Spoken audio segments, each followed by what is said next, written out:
Bienvenue à tous. Nous sommes à nouveau rejoints par George Beebe, directeur de la grande stratégie à l'Institut Quincy et ancien directeur de l'analyse de la Russie à la CIA. Donc bienvenue à nouveau dans l'émission. Merci beaucoup. Je voulais discuter de la nouvelle approche apparente de Trump envers la Russie. Mais d'abord, je voudrais vous demander comment comprendre la présidence Trump dans son ensemble, car il existe une tendance à se concentrer excessivement sur des dirigeants spécifiques en politique internationale. C'est particulièrement vrai avec Trump, puisqu'il attire beaucoup d'attention, et ce de manière délibérée. Mais dans quelle mesure considérez-vous que la politique étrangère américaine actuelle ne concerne que Trump? Et dans quelle mesure s'agit-il plutôt de la nécessité de s'adapter à de nouvelles réalités qui représentent un changement majeur dans l'équilibre mondial? Devons-nous donc voir Trump comme un symptôme ou comme une cause? Je pense que c'est une question très importante pour les Européens, car il semble que leur stratégie consiste à attendre la fin de Trump.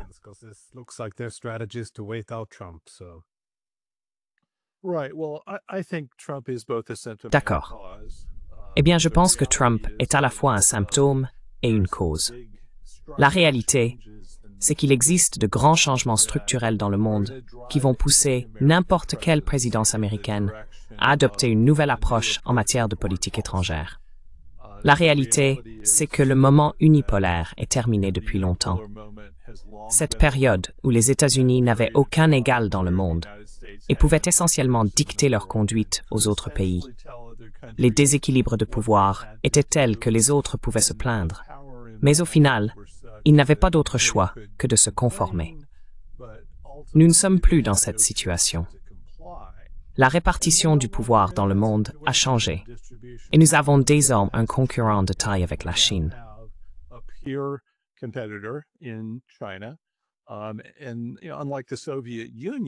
Et contrairement à l'Union soviétique, qui était une puissance militaire équivalente, mais qui, sur le plan économique, ne pouvait pas espérer rivaliser avec les États-Unis, la Chine est une puissance économique. Elle devient de plus en plus une puissance technologique.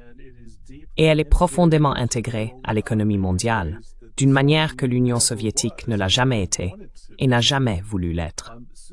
Cette réalité, à elle seule, signifie que les États-Unis doivent apporter certains ajustements à leur politique étrangère et revoir leurs priorités quant à leur zone d'intérêt dans le monde.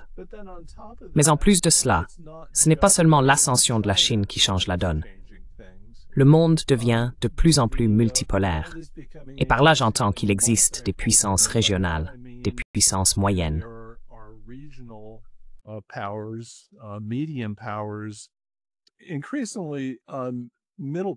De plus en plus, les puissances moyennes montent en puissance. Des puissances régionales qui ne sont pas des rivaux de même niveau que les États-Unis, mais qui disposent désormais, lorsqu'il s'agit de leurs intérêts vitaux dans des régions proches d'elles, des capacités pour dire non. Elles peuvent dire aux États-Unis, « Devinez quoi? Nous n'allons pas faire ce que vous nous demandez, et nous avons la capacité de résister à ce que vous essayez de nous imposer. » Ce sont donc des réalités auxquelles tout président américain devra faire face. Cela a de grandes implications pour notre relation avec l'Europe et avec la Russie. Des implications que l'Europe devra prendre en compte, que Trump soit au pouvoir ou non, à mon avis. À cela s'ajoutent des changements internes aux États-Unis. Nous sommes dans une situation où nous avons 36 000 milliards de dollars de dette.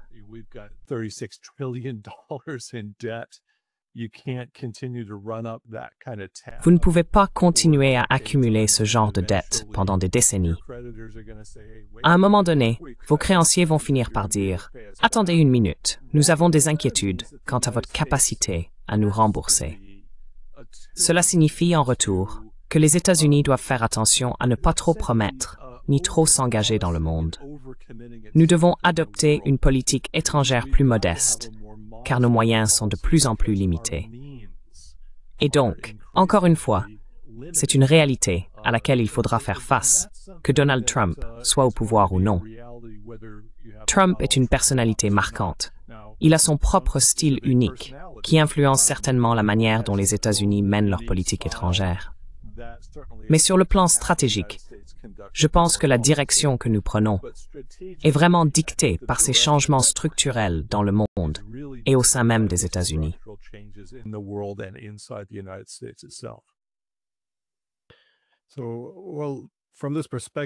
Donc, de ce point de vue, les politiques initiales de Trump envers la Russie semblaient avoir du sens. C'est-à-dire que, comme vous l'avez dit, dans un monde multipolaire, les États-Unis doivent établir des priorités. Ils se sont déjà trop dispersés au cours des dernières décennies. J'imagine qu'une relation fonctionnelle avec la Russie pourrait contribuer à créer un équilibre des pouvoirs plus stable, du moins un équilibre qui ne soit pas organisé contre les États-Unis. Mais maintenant, on observe un changement, du moins en apparence dans la rhétorique, avec Trump qui dit désormais qu'il est en colère contre Poutine et qu'il y a des menaces de nouvelles sanctions, des menaces de livraison d'armes. Que pensez-vous de ce changement? Écoute-t-il d'autres personnes ou est-ce dû à l'escalade des combats? Comment analysez-vous la situation?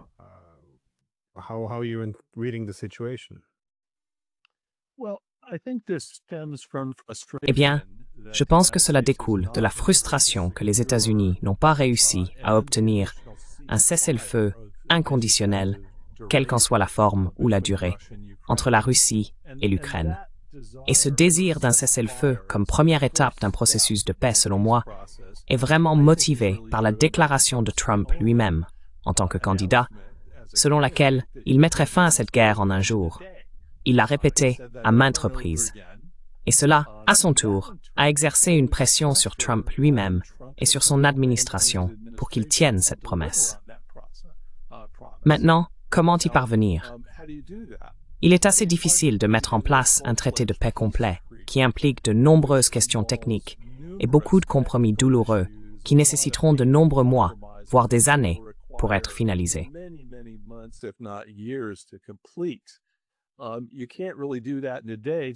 Vous ne pouvez pas vraiment faire cela en une journée. Alors, que pouvez-vous faire? Et je pense que c'est ce qui a conduit à se concentrer sur un cessez-le-feu. Au moins, nous pouvons amener les deux parties à arrêter de se tirer dessus. Ensuite, nous pourrons parler du long processus de négociation d'un traité de paix et de toutes ses différentes dimensions. Et cela n'a pas fonctionné. Et je pense que Trump a été assez frustré à ce sujet. Au début, il semblait que les Ukrainiens résistaient à un cessez-le-feu.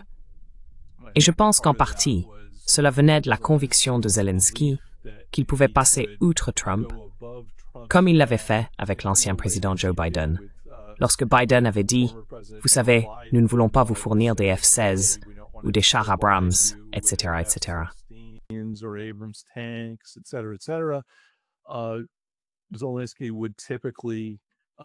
Zelensky avait généralement l'habitude de faire appel au Congrès et de s'adresser aux médias avec une campagne de diplomatie publique orchestrée.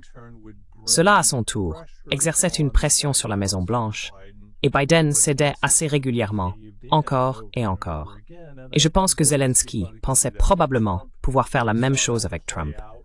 Nous avons vu cela se dérouler lors de cette fameuse réunion dans le bureau ovale entre Zelensky, Prevkiti, Trump et le vice-président Pence.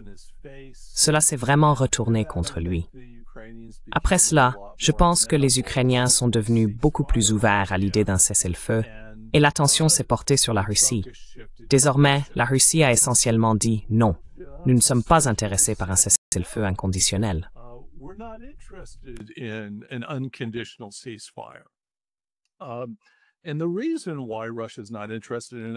La raison pour laquelle la Russie n'est pas intéressée par un cessez-le-feu inconditionnel, c'est que cela constitue le levier dont elle dispose à la table des négociations pour garantir ce qu'elle considère comme ses intérêts fondamentaux dans cette guerre. Elle ne va pas abandonner l'élan qu'elle a acquis sur le champ de bataille, et l'avantage penche de plus en plus en faveur de la Russie dans ce conflit, sans l'assurance que ses intérêts sécuritaires essentiels seront pris en compte. C'est donc un obstacle majeur à un cessez-le-feu précoce. Je pense que l'équipe Trump est frustrée. Ils ont essayé d'offrir des incitations aux Russes pour qu'ils acceptent un cessez-le-feu, Et les Russes ont simplement répondu « Non, n'allons pas faire cela. Nous devons nous assurer d'atteindre nos objectifs fondamentaux dans cette guerre. »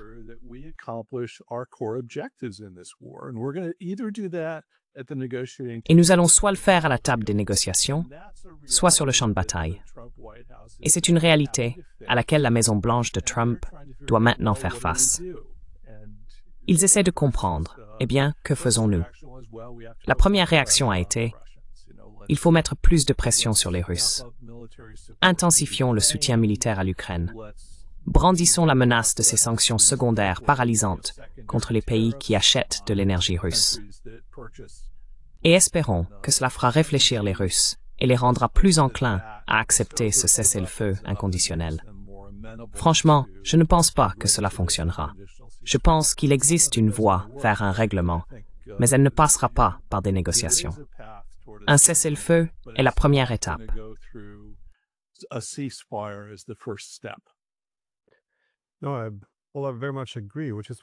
Non, je suis tout à fait d'accord. C'est pourquoi j'étais un peu curieux. Comment en est-on arrivé à un cessez-le-feu inconditionnel de 30 jours sans règlement politique? Parce qu'au début de la présidence de Trump, Hegseth avait en quelque sorte, enfin, apparemment, accepté les conditions russes, qui consistaient à rétablir la neutralité de l'Ukraine et à accepter certaines concessions territoriales. Donc s'il y avait un accord à ce niveau-là, il semblait que les détails mineurs pouvaient être réglés. Mais comme vous l'avez dit, ce que la Russie demande est énorme. Elle exige à la fois le rétablissement de la neutralité et des concessions territoriales. S'il devait y avoir un cessez-le-feu de 30 jours, pourquoi au moins les Européens ou même les Ukrainiens accepteraient-ils tout cela?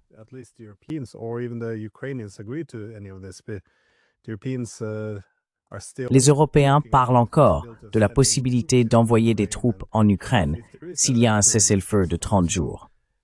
Donc la seule raison pour laquelle ils accepteraient les conditions russes, c'est parce que la Russie progresse. Cela n'a pas beaucoup de sens. Et aussi, si Trump voulait rapprocher les parties, étant donné que les Russes considèrent cela comme une guerre existentielle, ils ne peuvent pas bouger, mais n'ont pas non plus besoin de bouger, comme vous l'avez dit, puisque l'avantage penche de plus en plus en leur faveur. Mais en agissant ainsi, Trump ne retire-t-il pas la pression sur les Ukrainiens et les Européens en suivant effectivement les politiques de Biden, c'est-à-dire en mettant simplement plus de pression sur la Russie et en cherchant des concessions de la part de Moscou?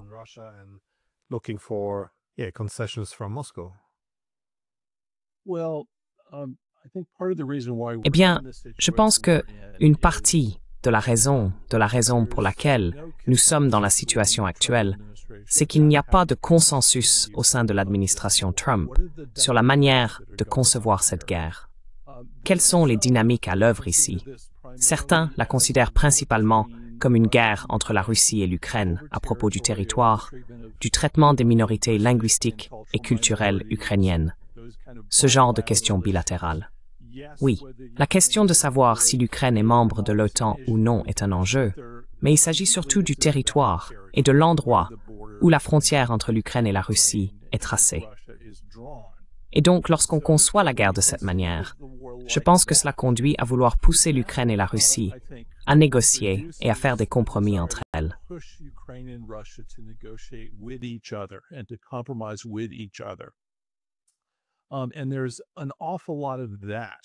Et il y a énormément de cela dans l'approche de l'administration Trump. Ce n'est vraiment pas une guerre américaine. Ce n'est pas la guerre de Trump. C'est entre l'Ukraine et la Russie. Et ils doivent simplement se battre, ou en fin de compte, parvenir à un accord sur la manière dont la guerre sera réglée. Je pense que c'est en réalité une simplification excessive de la situation. Oui, il y a des aspects bilatéraux dans cette guerre. Oui, il y a des aspects territoriaux dans cette guerre entre la Russie et l'Ukraine. Mais ceux-ci s'inscrivent dans un conflit géopolitique plus vaste, qui dure depuis bien plus longtemps que l'invasion russe, et qui concerne la future architecture de sécurité de l'Europe.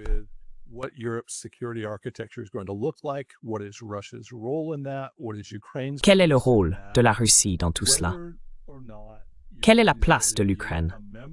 Que l'Ukraine devienne ou non membre de l'Alliance Atlantique, ou qu'elle soit autrement un partenaire militaire des États-Unis, accueillant des installations militaires américaines ou européennes sur son territoire. Ce sont des questions que les Russes ont toujours qualifiées de menaces existentielles pour la Russie. On peut être d'accord ou non sur le fait que les Russes réagissent de manière excessive à cette menace potentielle pour leur sécurité, mais je pense que le fait est que c'est ainsi qu'ils l'aperçoivent. Ils ont toujours affirmé qu'ils iraient jusqu'à la guerre pour empêcher cela. Je ne pense pas que l'Occident ait pris ces avertissements au sérieux pendant de très nombreuses années. Mais maintenant, c'est le cas.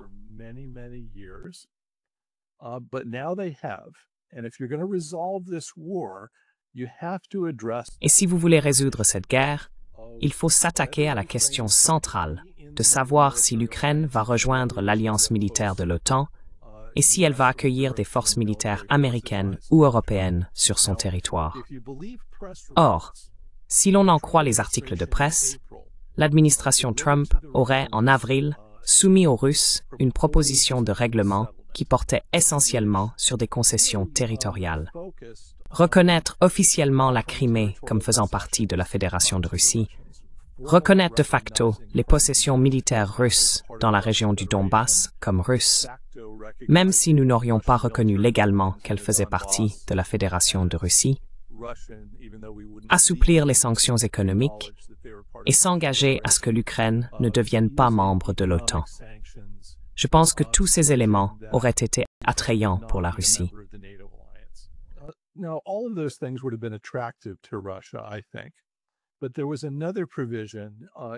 Mais il y avait une autre disposition dans ce prétendu projet qui prévoyait le déploiement de forces de maintien de la paix, y compris des forces européennes, sur le territoire ukrainien. Et pour moi, c'est une ligne rouge majeure pour les Russes. Ils ont toujours affirmé que cela était inacceptable. Donc, inclure cela dans ce projet de proposition, à mon avis, a essentiellement condamné son acceptabilité auprès des Russes. Et je pense que cela reflète une incompréhension au sein de l'administration Trump sur la véritable nature de cette guerre, sur la façon dont elle a commencé et sur la manière d'en sortir. On ne mettra pas fin à cette guerre simplement en disant aux Russes « Écoutez, et si nous reconnaissions le territoire ukrainien comme faisant partie de la Russie, alors nous pourrions vous offrir des incitations économiques pour accepter, puis tout le monde rentrerait chez soi et cette guerre pourrait se terminer. »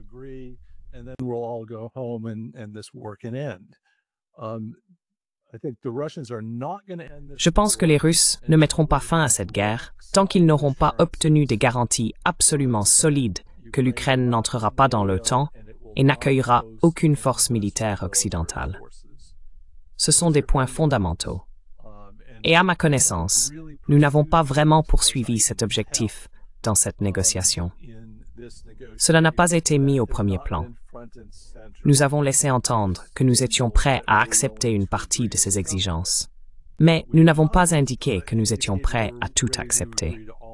Et je crois aussi que nous n'avons pas demandé aux Russes une concession réciproque absolument essentielle de leur part. Nous ne pouvons pas simplement leur accorder cela. Nous devons aussi obtenir quelque chose en retour.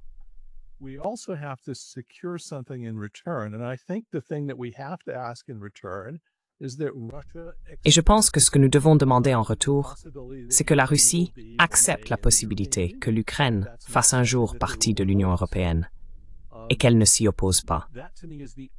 À mes yeux, c'est la seule façon pour l'Ukraine d'envisager le retour des millions de réfugiés qui ont fui les combats, la seule manière dont nous pouvons réellement imaginer la reconstruction économique de l'Ukraine, et la seule façon pour les Ukrainiens, je crois, de considérer que tous les sacrifices, la destruction et les morts qu'ils ont endurés ont réellement permis d'obtenir quelque chose pour l'Ukraine, d'assurer ce qu'ils souhaitent.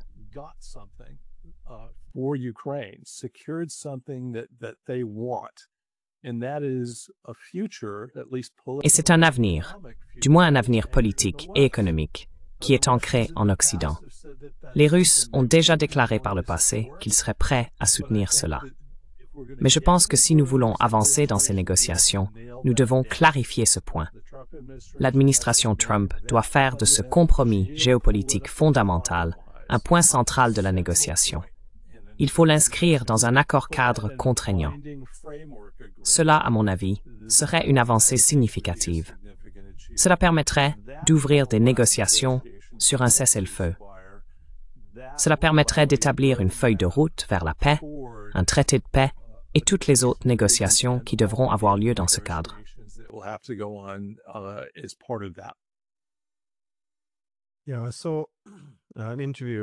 Oui, j'ai vu une interview avec Tucker Carlson. Il faisait valoir que, eh bien, nous devons accepter que la guerre est perdue. Mais il soutenait aussi que la Russie avait gagné la guerre et demandait comment.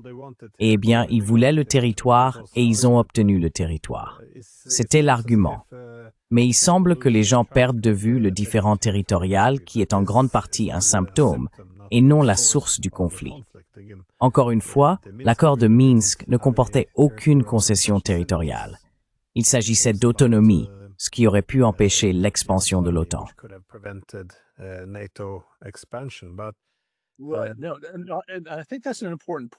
Je pense que c'est un point important. L'accord de Minsk ne comportait aucune concession territoriale, parce que les Russes ne voulaient pas de ces concessions territoriales. Pourquoi? Ils voulaient que le Donbass reste une partie de l'Ukraine. Pourquoi? Parce que le Donbass ne voulait pas voir le reste de l'Ukraine rejoindre l'OTAN. Les Russes considéraient la présence continue de ces républiques séparatistes du Donbass en Ukraine comme l'une des garanties sur lesquelles ils pouvaient compter pour que l'Ukraine n'entre pas dans l'alliance de l'OTAN, qu'il y aurait une opposition politique à cela au sein même de l'Ukraine. Et il y avait une pression politique en Russie pour reconnaître l'indépendance ou même annexer les républiques séparatistes en Ukraine. Poutine a résisté à cela pendant des années, ce qui, à mon avis, est un point révélateur. Cela me dit que le territoire n'est pas vraiment ce qui motive les Russes dans cette affaire. C'est la perspective que l'Ukraine puisse représenter une menace militaire stratégique pour la Russie. Et c'est cela qui motive cette situation, et il est très important de le reconnaître.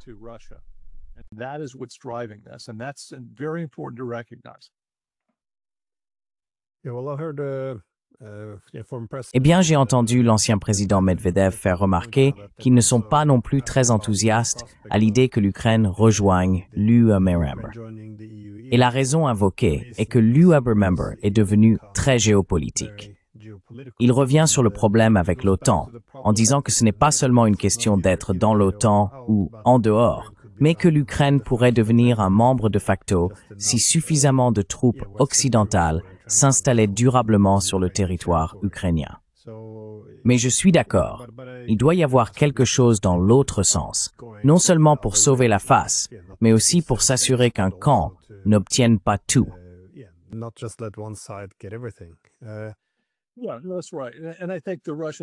C'est exact. Et je pense que l'attitude de la Russie envers l'adhésion de l'Ukraine à l'UE-member a évolué. Ils observent ce qui se passe au sein même de l'UE-member et s'inquiètent de deux tendances. La première, c'est que l'UE se militarise de plus en plus en tant qu'entité. Ce n'est plus simplement une entité économique et politique. Elle devient un acteur de la sécurité à part entière. Cela inquiète certainement les Russes. Mais il y a aussi une hostilité énorme envers la Russie. Si l'on considère Kaja Kallas comme la principale responsable de la politique étrangère de l'UE-member, ce n'est pas quelqu'un qui va particulièrement rassurer les Russes quant à leurs relations futures avec l'UE-member.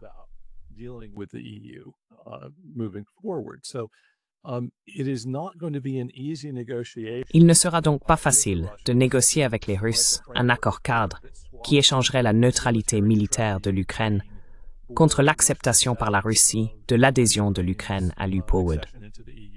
Cela ne veut pas dire que ce sera impossible. Il existe des moyens de négocier sur ces questions. Certains membres de l'UE-member ont des conditions particulières auxquelles ils tiennent en matière de sécurité et d'activité militaire au sein de l'UE-member. L'Autriche et l'Irlande en sont deux exemples notables. Cela me laisse donc penser qu'il existe une voie possible pour des négociations. Ce ne sera pas facile, mais c'est plausible.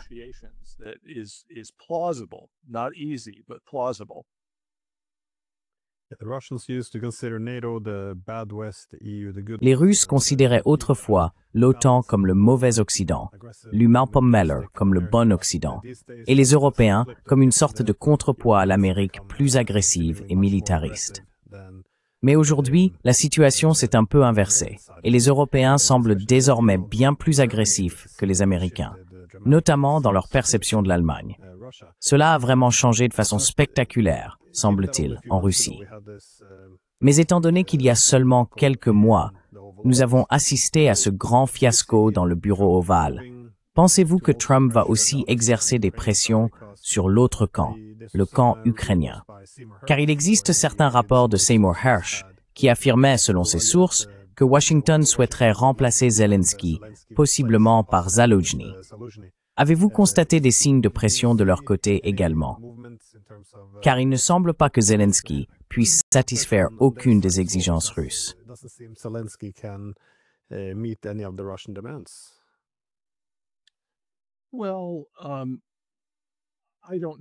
Eh bien, je ne sais pas.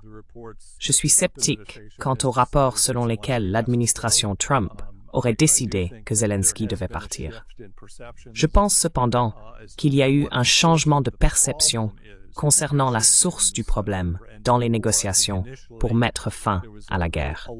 Je crois qu'au départ, il y avait beaucoup de mécontentement vis-à-vis de la position ukrainienne. Mais les Ukrainiens ont vraiment évolué sur ce point. Ils se sont désormais clairement prononcés en faveur d'un cessez-le-feu inconditionnel.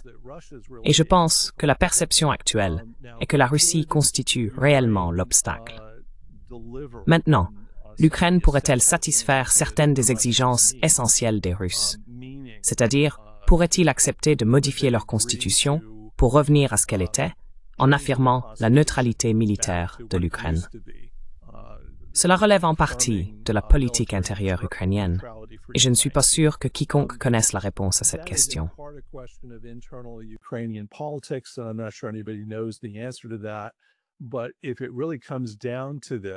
Mais si cela en arrive vraiment là, et que c'est un point qui fait véritablement obstacle à un règlement, j'imagine que les États-Unis exerceraient une pression considérable sur les Ukrainiens pour qu'ils acceptent ce type de changement.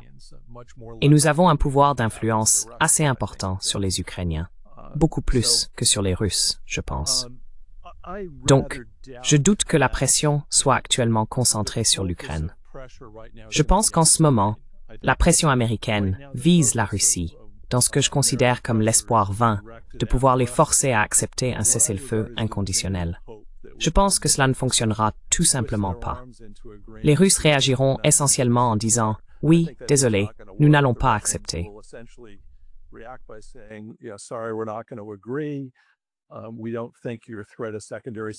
Nous ne pensons pas que votre menace de sanctions secondaires contre la Chine, l'Inde et d'autres soit réaliste. Et voyons ce que vous en penserez, après que nous aurons encore progressé sur le champ de bataille. Malheureusement, je crois que les Russes pourraient se tromper dans leurs calculs.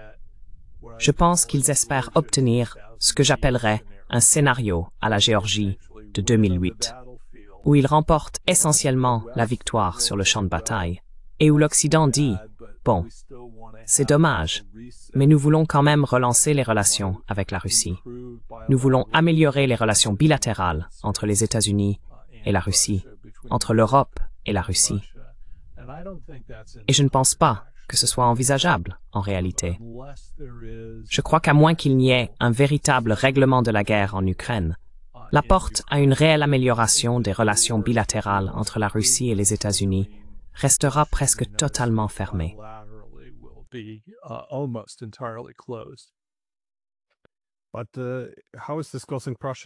Mais en quoi cela exerce-t-il une pression aux États-Unis?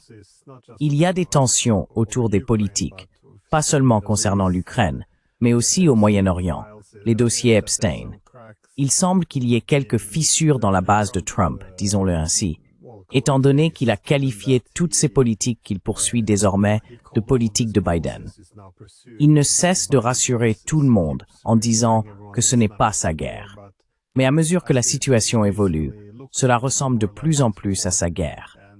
Et bon, en mettant tout cela de côté, il reste le président du même pays. Mais voyez-vous cela causer des problèmes à l'intérieur du pays? Ou est-ce que...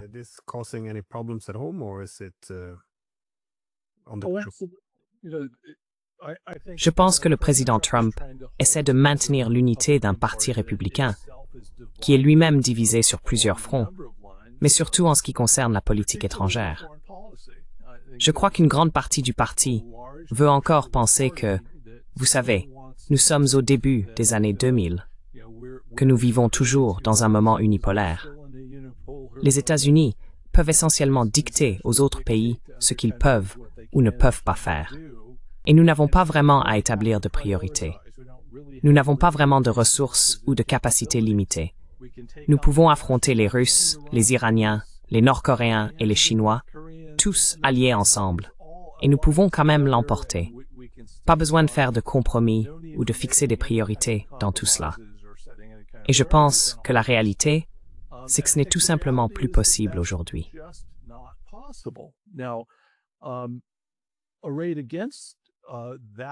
Face à cette partie du parti se trouve une autre faction que je considérerais comme des réalistes, des partisans de la retenue ou des priorisateurs. Ils portent de nombreux noms différents et il existe des nuances entre eux, mais ils partent essentiellement du principe que les États-Unis disposent de capacités limitées et qu'en conséquence, nous devons hiérarchiser nos intérêts dans le monde. Nous ne pouvons pas avoir des ambitions illimitées avec des capacités limitées. Il doit y avoir un équilibre. Alors comment y parvenir? Je pense qu'une partie de la réponse consiste à entretenir une relation plus pragmatique avec la Russie. Une relation qui n'incite pas la Russie et la Chine à coopérer contre les États-Unis et l'Occident sur les questions de sécurité, dans une mesure bien plus grande qu'elle ne le ferait autrement.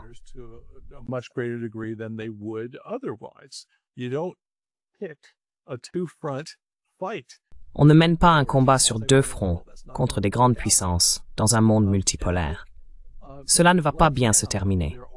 Et je pense qu'en ce moment, il y a un nombre significatif de républicains qui appartiennent à ce courant réaliste et qui disent « Attendez une minute, cela ne se passe pas bien ».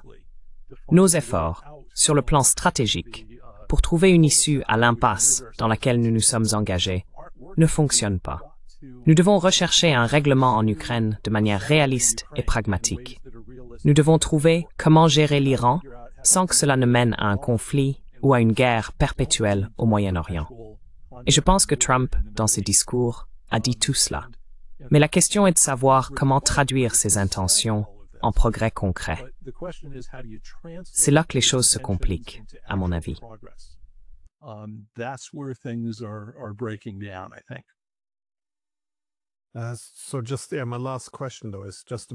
Donc, ma dernière question concerne les Européens dans cette équation, car il s'agit évidemment d'une guerre plus large entre l'Occident et la Russie.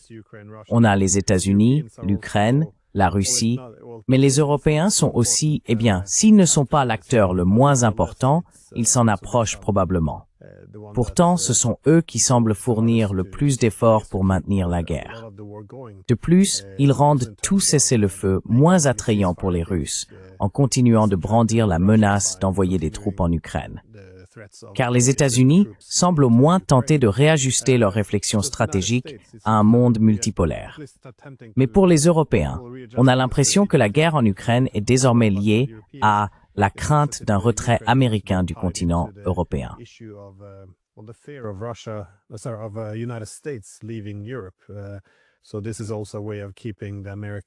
C'est donc aussi une manière de maintenir les Américains sur le continent. Depuis l'affaire du Russiagate, il y a beaucoup d'irrationalité dans la façon dont la Russie est perçue. Nous ne partons pas du point de départ de ce qui est bénéfique pour notre sécurité. C'est plutôt comment pouvons-nous affronter la Russie. C'est généralement là que commencent les discussions. Même si quelque chose est dans notre intérêt national, cela est évalué en fonction de savoir si c'est pro-russe ou non, si la Russie en tirerait profit ou non. Que fait l'Amérique avec les Européens si elle veut parvenir à un accord de paix en Ukraine? Parce que j'entends encore Mark Rutte parler de l'adhésion à l'OTAN, disant que l'Ukraine est toujours sur cette voie, ce qui signifie que nous n'avons pas vraiment franchi la première étape consistant à accepter la neutralité de l'Ukraine. En fait, nous nous engageons encore davantage envers l'OTAN. Alors que fait l'Amérique avec l'Europe?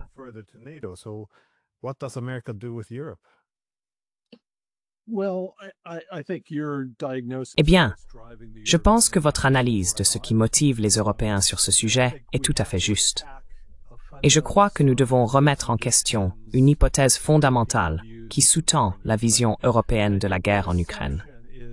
Cette hypothèse est que l'Ukraine peut continuer à s'en sortir encore longtemps, tant que l'Occident continue de lui fournir un soutien militaire et du renseignement. Deuxièmement, ils partent du principe que si l'on aboutit à une sorte de conflit gelé, si l'on arrive au point où les Russes ont pris tout le territoire qu'ils souhaitent et déclarent « D'accord, nous avons terminé, nous construisons des fortifications défensives », et que le reste de l'Ukraine résiduelle subsiste, alors s'assurer qu'elle ne représente pas une menace militaire pour la Russie devient le problème de l'Europe.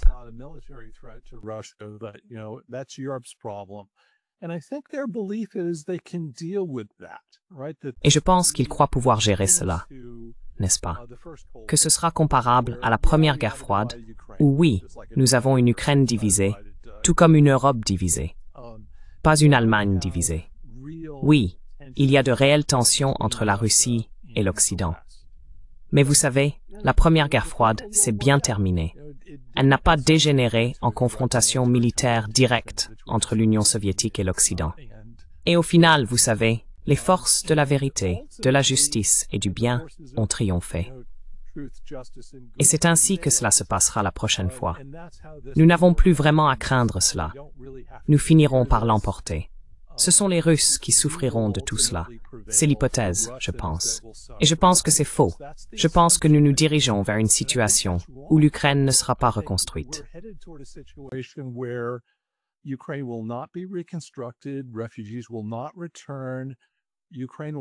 Les réfugiés ne reviendront pas.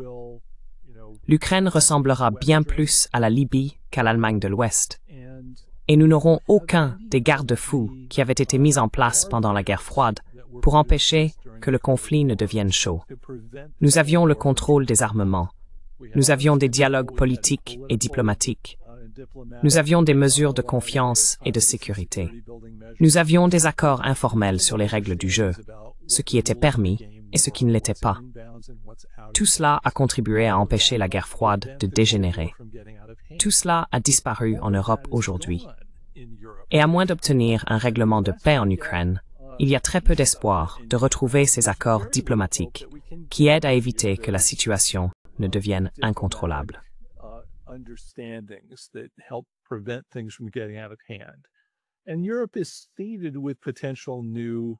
Et l'Europe est semée de nouveaux points de crise potentiels.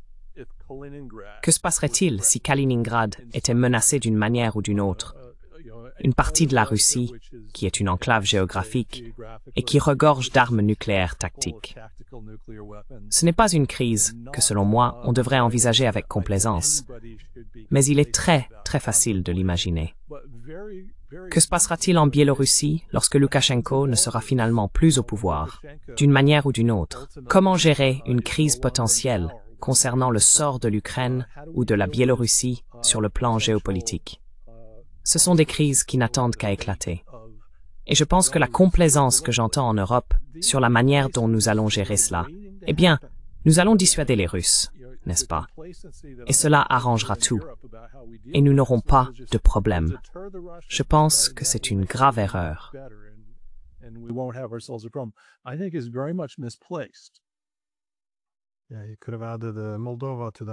Oui, on aurait pu ajouter la Moldavie à cette liste, je suppose, des points de tension possibles. Eh bien, je pense que c'est pourquoi rétablir un peu de raison en Europe serait un élément important pour parvenir à un accord de paix. Donc, merci beaucoup pour vos analyses et j'espère vous recevoir à nouveau très bientôt. Super, avec plaisir, merci.